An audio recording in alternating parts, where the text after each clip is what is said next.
Okay, thank you for joining me. This is part 2 of Learn FPV with me, because on this journey we are going to learn FPV.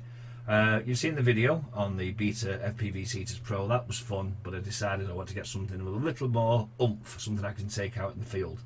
So I showed you this in part 1. This is now part 2, and as you can see I've tied up all the cabling. This was a bit of a mess. The battery wires were just thick with solder blobs, and I was afraid it might short out if I plugged a battery into it. So everything came off and everything's been resoldered. It's also given me a chance to find out the make of the ESC unit here, and as you can see there's all sorts of screws and bolts missing off this frame. I've identified the flight controller, that's this little bit here, and this has been a fun experience. It's taken me 3 days. This is a Lux V2. It's been superseded by a V3 version, but the V2 apparently is still quite a very good flight controller. And I've had to do a lot of reading, a lot of research, because when I plugged this into a program called Betaflight, which I'll show you in the part 3 video, it didn't recognise it. It kept saying not supported firmware. So I found a program called CleanFlight, which is another configurator tool, which funny enough just runs in Chrome, so I've had to install Chrome browser. Now that did the same thing, but a lot more Googling later, and I found that I can use the CleanFlight to flash a firmware to it that CleanFlight then recognises and allows me to actually have a look at the flight controller itself in the CleanFlight program. But as I said, I'll cover CleanFlight in part 3. In this video I just wanted to show you how far I've got so far. I've got a battery which I've plugged into it, everything starts up, makes all the right beeps, etc. And as I said, I can see it in the CleanFlight tool. Now the one thing I can't do at the moment is test the motors, because I can't get these props off. They are on absolutely rock tight. So I'm going to have to find a way to get these props off, and obviously because they are specific in which way they go, I'll have to put them somewhere where I can then put them back on. I might just mark them with a marker pen, 1, 2, 3, 4 or something like that. But yeah, that's where we're up to in part 2. I've learnt quite a little bit over the last sort of week and a half of Googling this sort of thing.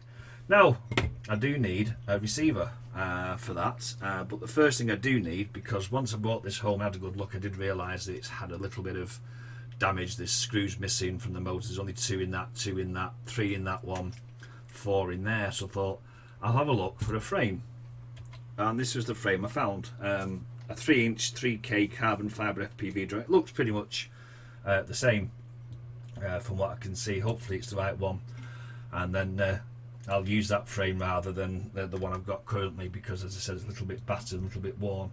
It's been around the block a few times, as the guy did say. He'd flown it for a long time. I also need to get some new props, because these look a little bit dinged and tattered, so new props as well. This is going to start to be quite expensive, but on saying that, I have saved a fortune by getting this for the £30 that I paid for it, and it does, as far as I know, all seem to work fine. So yes, that's part 2. In part 3, as I said, we'll cover CleanFlight, and I'll take you through all that. But in the meantime, I've still got some more reading up to do.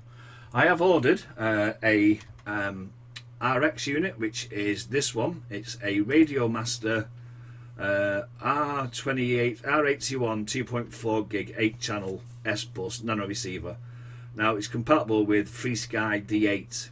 Now the reason why I've gone for a D8 one is because this controller from Beta FPV, the one I used for the quad, a little Beta, the Seaters Pro, does do D8. It's actually set up for D8, so hopefully I can use this controller to start with. Yes, eventually I will go to on the proper big jobbies with a screen and everything else, but this is just to get this up in the air and make sure it flies all right before I start investing any more money.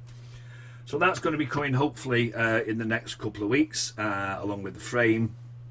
So yes, we should hopefully have something more. Now yes, I need the camera for it, again more expense, but you know, I'll give you a total running cost of what this hobby has cost me in one of the videos shortly. So do please join me in part 3. If you just stumbled across this channel because you're interested in FPV and you want to learn along with me, because as I said, I'm a complete noob, no idea, and I will be hopefully getting out into a field at some point and flying, then do please hit that subscribe button, do ring the bell so you know when I upload. I don't upload on a regular basis, I'll upload as and when I've got something to actually upload.